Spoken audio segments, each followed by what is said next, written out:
So the first big story, I'm going to start off with Canadian politics for a change, because this is a very tumultuous time in Canadian politics. As you know, we just got a new prime minister, Mark Carney, and a lot of people are complaining that, less than 1% of people voted for him because it was just the liberal leadership race that he won. And there is an air of illegitimacy to him becoming prime minister, because it's like, who voted for you and all that. And I'm sure that everyone's listening to that type of complaint, which is why I think with Mark Carney's approval rating and the polling numbers going up significantly lately for the Liberal Party, I think it does make sense what he just announced, or what is rumored to be announced. But it's, if the mainstream media, CBC, CTV News, they're all saying it's probably a done deal at this point, because this reportedly has been confirmed by insiders within the Liberal Party that Prime Minister Mark Carney will dissolve Parliament on Sunday and call an election. And the election will take place either on April 28th or May 5th, depending on if he wants to go long or short, because there is a minimum and a maximum amount of time that a campaign, an election campaign can take. And the rumor is that he'll actually want to go short, so April 28th, because again, you want to strike while the iron is hot, and the Liberals are kind of surging in the polls, as I said. So that's kind of the news.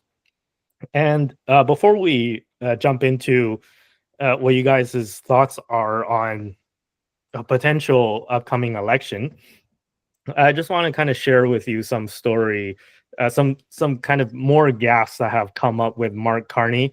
I don't know if it's fair to call them gaffes, but just interesting things that people have noticed.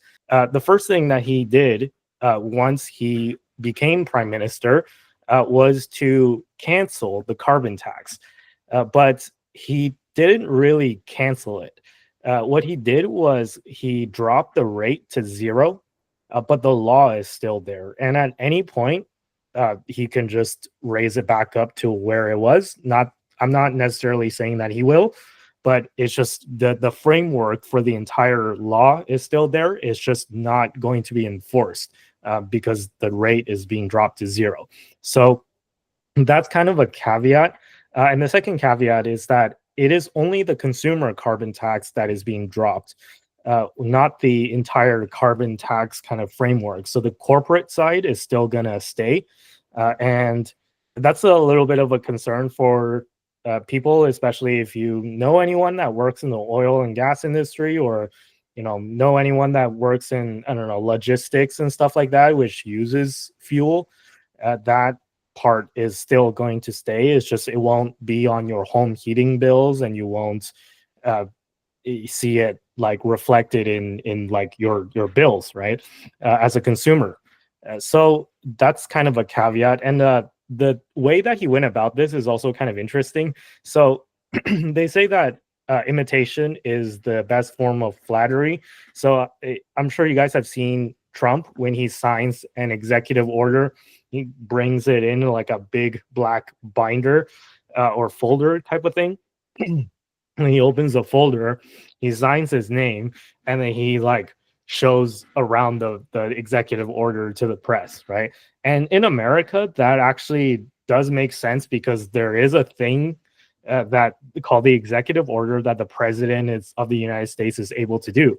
But in Canada, there's no such thing as an executive order. So we have no equivalent of an executive order. We have something called an order in council, but that is supposed to be signed by the governor general, not by the prime minister. So what Mark Carney did was he brought this like big red folder with this piece of paper in it that says, I, Mark Carney, Prime Minister of Canada, hereby declare that the carbon tax is dropped to 0% or something like that. I'm paraphrasing. I don't remember exactly what it said, but it's just a piece of paper that is supposed to, I guess, replicate an order in council, but it's not actually one, because it's not something that's supposed to be signed by the prime minister. He brings it, and then he signs it, and then he like closes it like very dramatically in front of the cameras, as if it was an executive order. So I don't know. I think this whole like display was just for show. Although he did actually drop the consumer carbon tax, but again, even that is questionable because he's only dropping the consumer part. He's not dropping the business part. Again, somebody pointed out that hey, like the Liberal Party acts a tax. They were trying to like go against that slogan because that was a conservative slogan that the Pierre Poilievre, the leader of the Conservatives, he wanted to axe a tax, and he was calling for a carbon tax election and all that. And the Liberal Party was like making fun of him, saying that all he cares about is slogans and stuff. And then guess who just axed the tax? The new leader of the Liberal Party just decided to axe a tax, which is do exactly what the Conservatives were promising. And right before the show started, I think there was another piece that was like Carney is promising to cancel the GST for new home sales under $1 million for new home buyers. And I do believe that that was also another piece of policy proposal that Pierre was mentioning. So I don't know if it's like exact word for word, like exact equivalent, but I do seem to remember that Pierre was promising something similar. And it just seems like, since we're all gearing up for an election, I understand that everyone's throwing out promises and policy proposals and stuff. But it does seem like the Liberals are trying to just cherry pick whatever is popular in the Conservative Party to try and portray themselves as like kind of more moderate compared to what it was under Trudeau, what the party was like under Trudeau. But if you just peel back kind of the surface layer, you can tell that even with the axe tax thing, they only canceled. They canceled the carbon tax, but they didn't really cancel it. They dropped it to zero for consumers, and the business part is going to stay. And yeah, I just included this picture as well, where the Liberal Party is bragging about cutting the carbon tax, which is kind of ironic. How like they're like, oh, the carbon tax is so bad because once we get rid of it, then gasoline prices are going to drop 17.5 cents. And it's like, well, why did you just decide to? You could have done it at any point within the last 4 years, whenever the carbon tax was supposed to be was starting to be implemented, and you're only doing this now because obviously there's an election coming up, and you're trying to like portray yourselves as being anti-carbon tax now when it was you who started it in the first place. So I don't know. It's just kind of funny, and I don't know if people are really buying it. I would say that people are not buying it, but the polls maybe indicate that a lot of people are buying it, that this is a whole new party, that this is everything's changed, everything's good now. Go ahead, vote Liberal, give them a majority. And the same people that ran the economy for the last 9 years are totally not going to mess up the economy for the next 4. So I don't know. That was pretty biased of me to say, but call me out on it if you think that anything I said was unreasonable, but this is just my opinion. So I'll give you guys a chance to respond to any of the things that I said earlier about your kind of what you expect out of the election, since it is happening, and the story about Carney doing the order in council that's not really an order in council. It's just a piece of paper in a red envelope, red folder. Or any of the other things that we talked about before, how the Liberals are all of a sudden anti-carbon tax, apparently. I think that with regards to canceling the carbon tax, if I'm not mistaken, Parliament is still prorogued, which means that canceling it for real is not really a thing that he can do. So I think cutting it all the way down to zero is basically the only thing he could do at a short-term notice to remove the carbon tax and really change that the assessment that the Liberals are the carbon tax, and cancel that axe the tax kind of criticism that the Conservatives were able to throw at the Liberals. I do think that it is definitely something where they're just doing it for view. It's not like for just to look good. It's not really about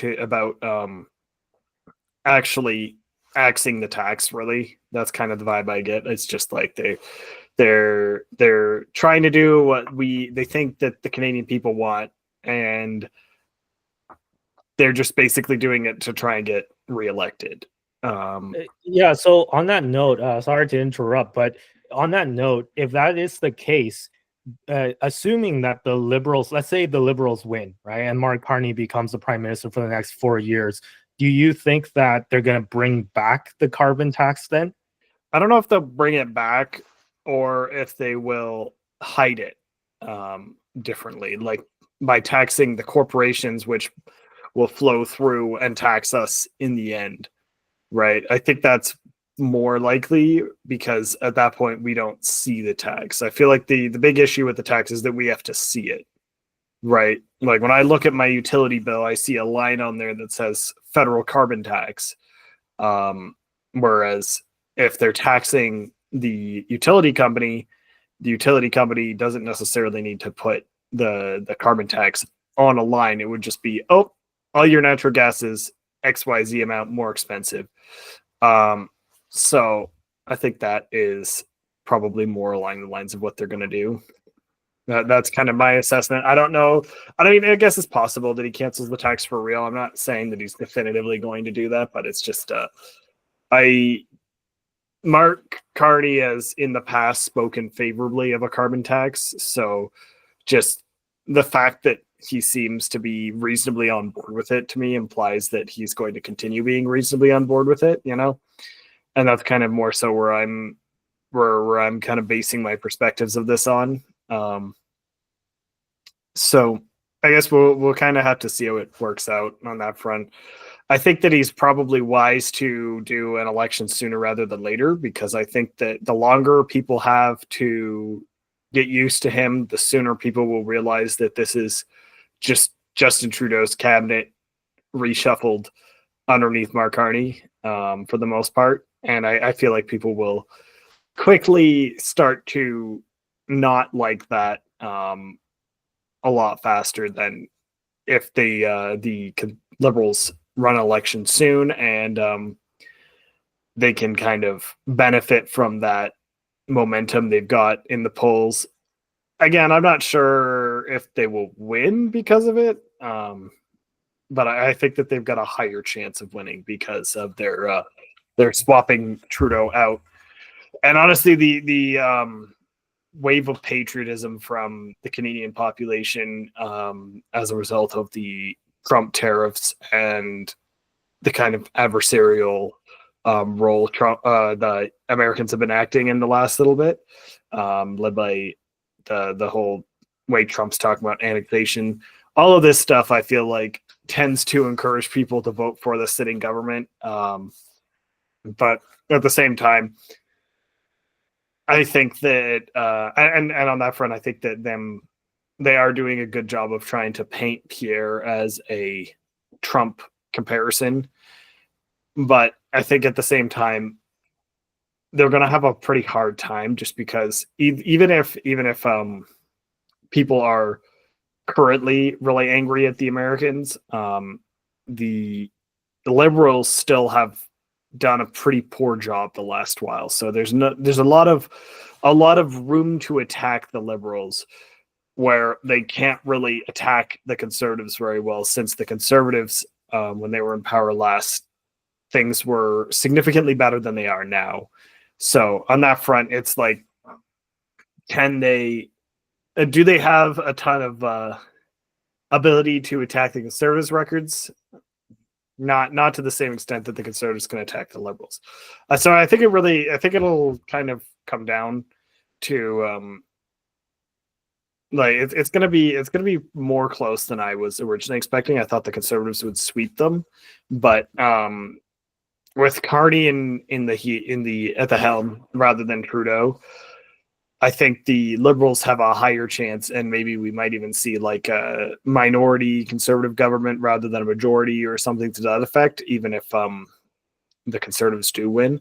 And I think that people are generally kind of checked out of Jagmeet and the NDP as well, so they're more willing to work with the Liberals. And I mean, maybe this is just from my perspective, but it does feel like the NDP is more aligned with the Liberals now than it has been in the past, which makes them less appealing to vote for as on their own, because, you know, if you're going to vote for the NDP, you might as well vote for the Liberals at that point, given the coalition for the past, the coalition that existed for a number of years there. So I think if the Liberals can kind of, I think the Liberals have an opportunity here where if they do an election relatively quickly, they may be able to squeak out a victory. But I think the longer it goes on, the less likely that victory comes to be.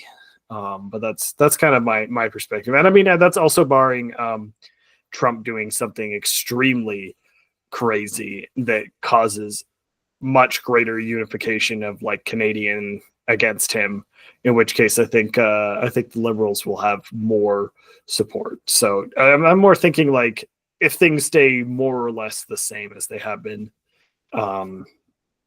the past like 2 weeks, honestly, at this point, because like the Canadian climate has changed very rapidly in the last like 3 months. So we'll kind of have to see how it plays out. I just want to add one comment before Sunil goes. Yeah, I totally agree with everything you just said, Tristan. And I think that obviously I've let my bias show. So just in case it wasn't clear, I endorse Pierre Poilievre already, and I'm supportive of him, and I want Pierre to win.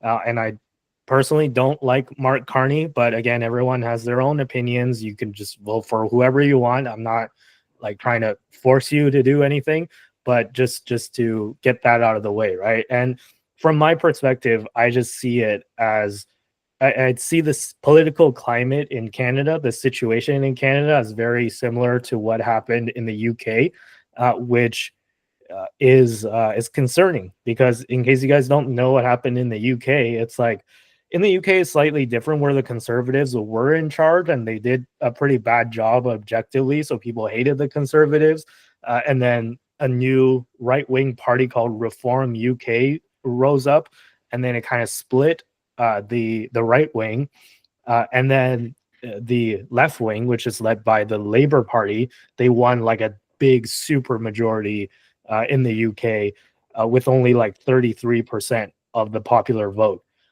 which is it's a very tough situation, because now even like the people who voted Labour, a lot of them are saying now that they don't like the new Prime Minister Keir Starmer, because after he got in charge, there's a bunch of like, you know, scandals, and there's like the you know, crackdown on free speech and stuff like that. I won't get into like UK politics and such, and I'm not an expert. I've only seen stuff that I've like come across here and there, but I'm not an expert by any means. But I'm just saying, like, what I'm seeing out of the UK, I don't like, and I'm afraid that like we're walking down the same path as the UK here in Canada, where, you know, the Pierre is being portrayed as like this like maple MAGA or whatever the Liberals are calling him, even though in my opinion that's totally not true, right? Like the Liberals are saying, oh, Pierre is just another Trump, he supports Trump, he's pro-Trump. He's not, and he's said the exact same thing as the Liberals, that Canada will never be the 51st state and all that stuff. But, you know, it's just the Liberals are painting him as the Canadian Trump with some degree of success.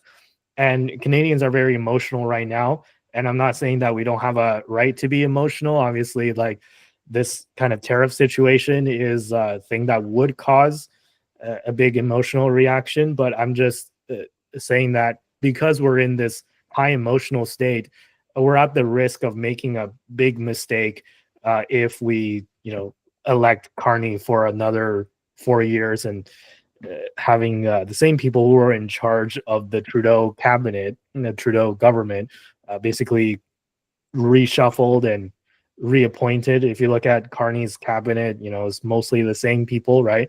Industry minister Francois Philippe Champagne is now the finance minister. They moved Chrystia Freeland to Minister of Transport, which is a bit of a downgrade, in my opinion, from Minister of Finance, but whatever. It's all the same people, though, right? That's my point, that they're just like shuffling around, and there's no real change that's going to happen with Mark Carney, in my opinion.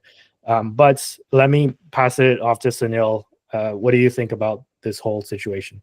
I mean, like the carbon tax, getting rid of the carbon tax, the way they did it was a gimmick, like in terms of making it like a U.S. executive order, and all that. And the carbon tax, like getting rid of the consumer carbon tax itself, is a gimmick. You could just announce that. I mean, I don't know. It's like all about optics and politics, but you could have just announced that you want to get rid of it completely. And I mean, the Liberals have buyer's remorse, but I guess that makes them look bad politically. But they want to make that statement really quickly. They want to like target basically, it's like I guess it's kind of like a populist move. They want to target like normal middle class or working class people who are being negatively affected by it, and the Liberals realize that this is an issue that's kind of going to kill their chances to get elected and to connect with normal voters. So they're kind of doing a gimmick where he like signs an official paper. It's a big giant red folder. It's kind of copying Trump, which is very cringe, since these guys are always criticizing Trump any chance they get, but then the first chance, when they move towards political optics, they actually literally follow exactly what he does. So I mean, that's kind of what I have to say about the gimmick of it. A consumer carbon tax, getting rid of the consumer carbon tax is great. Getting rid of it on my like heating bill, but as mentioned by Tristan, like if the corporations are still paying a carbon tax, it still gets passed down to us. And I don't necessarily, on a personal level, trust the Liberals are gonna like not increase the levy on corporations. Like I still think they're fairly committed to this policy. I still think the Liberals are very committed to like the international agreements around this. So I don't have, until they're actually willing to like say that they're gonna put through legislation to get rid of the carbon tax completely, I don't really have that much faith in it. But you never know. Maybe they'll just be too scared to reinstate it. I mean, what I'm seeing here is the Liberals are literally like the Liberals are under Carney are dismantling their own agenda, and they're running away from their own record, which is not a good look politically. Like it hasn't necessarily impacted them in the polls yet, but I don't think that's a good look politically. I think that like the obvious move for the Liberals was they decided that they didn't want somebody who was in their cabinet under Trudeau to be leading the party, because Carney ends up being like this like fresh face that gets to be like, I'm new, the Liberals are new, this is a totally new thing. He actually literally is like trying to market himself as a change candidate. So we'll see how far that goes and how gullible Canadians are. But I don't necessarily see it being successful in an actual election campaign when everybody's paying attention and the attack ads and that kind of stuff are coming out. And I think it's kind of interesting. I kind of thought it was funny that like, because I follow a lot of people online, liberals, conservatives, everybody. I try to keep my X feed as bipartisan as possible, and there's actually a lot of liberal voters that tend to like feel the need to defend the liberal record on things like carbon tax, on things like immigration. So and I've actually seen that in my personal life too, just talking to friends and stuff about it. So like the liberal voters tend to be more willing to stand up for the liberal record than the actual political class that are running the party. So it's just interesting to see them literally run away from their own record. And I just think it's a bad look going into election. Like they're really scrambling. Yeah, so I don't think I really have much else to say about it, other than the fact that the carbon tax was I thought it was a really interesting opportunity to Canada to try to like use a new taxation policy to maybe change Canada's taxation strategy. My assumption when politicians used to say the carbon tax is going to be revenue neutral was that it would actually result in a significant decrease in taxes for a lot of middle class Canadians. Whereas like you're going to pay more for gas, you're going to pay more for heating, but your income tax bill is going down by 10%. I kind of expected that to be what they meant by revenue neutral, not them sending us like these checks in the mail for like $300 after I pay like $70 a month extra for my heating bill. I live in Ottawa. I mean, it's a cold city. Like you're running your heat like 24/7 from November until like March, like end of March. It's like 24/7. Your heat never shuts off. Imagining somebody who makes like 35 grand a year in Ottawa paying their heating bill it's just obscene. So, and like natural gas is actually like a really cheap and good source of heat, and like they artificially put a price on it to make it expensive and burdensome for the poorest Canadians. So I think this is like a really bad thing on the Liberal record. So I understand why they're running away from it. I don't know if it's going to work. I think that the polling numbers improving for the Liberals is a reflection of the fact that they're getting a lot of coverage in the media. The media, was bailed out by the Liberals, so I think they're incentivized to help them. And I think the media has always kind of been biased towards the Liberals, anyways, especially the CBC. And I think that's what the fact that the media environment has been very much about Mark Carney for the last, I don't know, 3 weeks tells me that that's just just pushing voters in that direction. That's just kind of how news media works. And I also think that the Conservatives have purposely been very quiet. I think they're going to hopefully come out of the gates during the election. I'm not a conservative. I'm not like somebody who's going to be a card-carrying member of the party, but I do want to see them win because I just want to get the Liberals out of the way. I feel like I'm going to be. Feel like on this podcast, like a year after the Conservatives were to win an election, I'm going to be actually switching sides on them eventually. But as of now, I'm a Conservative supporter. And I'm very disappointed that Pierre Poilievre isn't getting his ass onto like U.S. political podcasts and getting his name out there. Maybe that's just a tactic and they're waiting, but we'll see what happens. I think that overall, if Justin Trudeau was still leading the Liberal Party, they would still be decimated, and the Conservatives would be walking into the biggest majority in Canadian history. And that's kind of what I expected. Now I think the Carney is going to stop the bleeding. He's going to get some NDP voters to vote for him. And the Liberals might actually be able to avoid being completely decimated. And maybe there might be a scenario where the Conservatives can't get a majority because they've shored up enough support that they save themselves from ruin. So I guess we'll see what happens, but that's kind of my expectation at this point.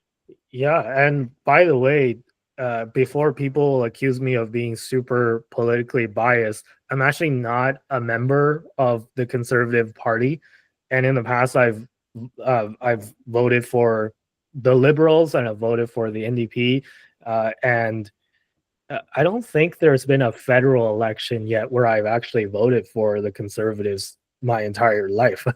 So before people are accusing me of like being alt-right and all that stuff, like I registered as a Liberal for the first time in my life in this Liberal leadership race a few months ago because I was seeing that like the media, as you said, Sunil, like all the party elders and all the forces, they were trying to coalesce around Mark Carney and push Mark Carney as the new messiah.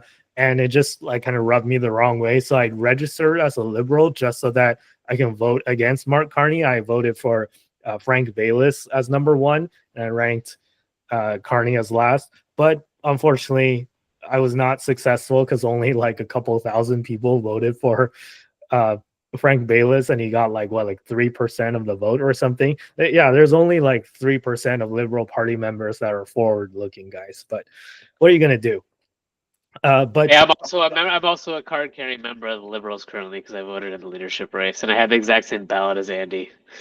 Yeah, and that's what's funny, right? Like, I guess on this show, you or I, Sunil, like either one of us, I guess, are the two most conservative people on the entire show now at this point, I would say, and we're the only two card-carrying members of the Liberal Party.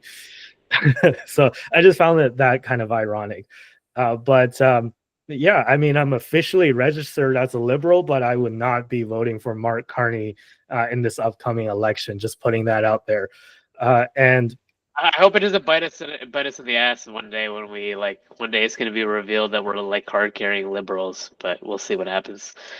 Hey, I mean, like, It's funny that you brought that up because there was the Christy Clark, the former premier of BC, where she tried to run for the Liberal Party membership for the Liberal leader, and then she had she registered as a Conservative to vote for her friend John Charest when Charest ran for the Conservative leadership, in which he lost to Pierre Poilievre in the end. But she registered as a Conservative so that she can vote for her friend.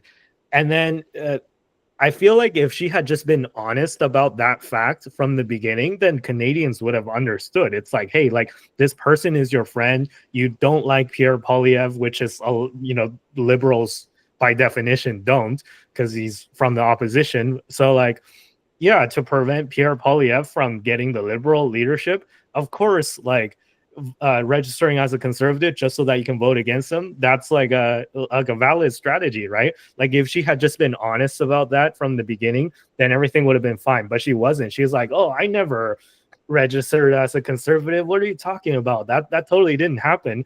And then the Conservative Party just pulled the record of her filling out the form, like the form that she filled out, registering as a Conservative, and then that instantly just killed her entire campaign because it's such a stupid thing to lie about.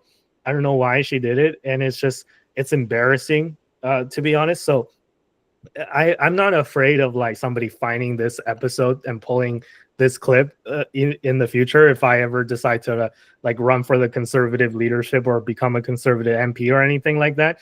Because like, hey, like, listen, I registered as a Liberal so that I can prevent Mark Carney from getting the leadership, which I was unsuccessful at doing that. But like, at least like it's the effort that counts, right?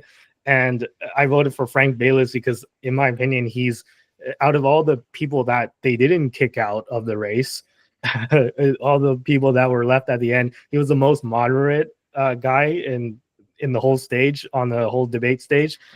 So yeah, I think that maybe Baylis was the only kind of chance of like a truly moderate Liberal Party, even if they're still, slightly center left. It's whatever. But yeah, unfortunately, that didn't happen. So I'm not like gonna hide from the fact that I registered as a Liberal just because I think it makes logical sense, and I'm not gonna do the Christy Clark thing and be like, oh, I never register for the other party. What are you talking about?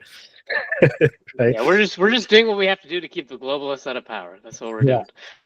You got to do what you got to do. Okay. Anyways, I actually had one more thing to say about this carbon tax situation, because it was mentioned that this might only be a consumer a reduction in the consumer carbon tax, but the corporate tax might remain. And I've been somebody on the other side of this argument. I've been very anti-oil and gas industry. I've been very focused on the environmental issues.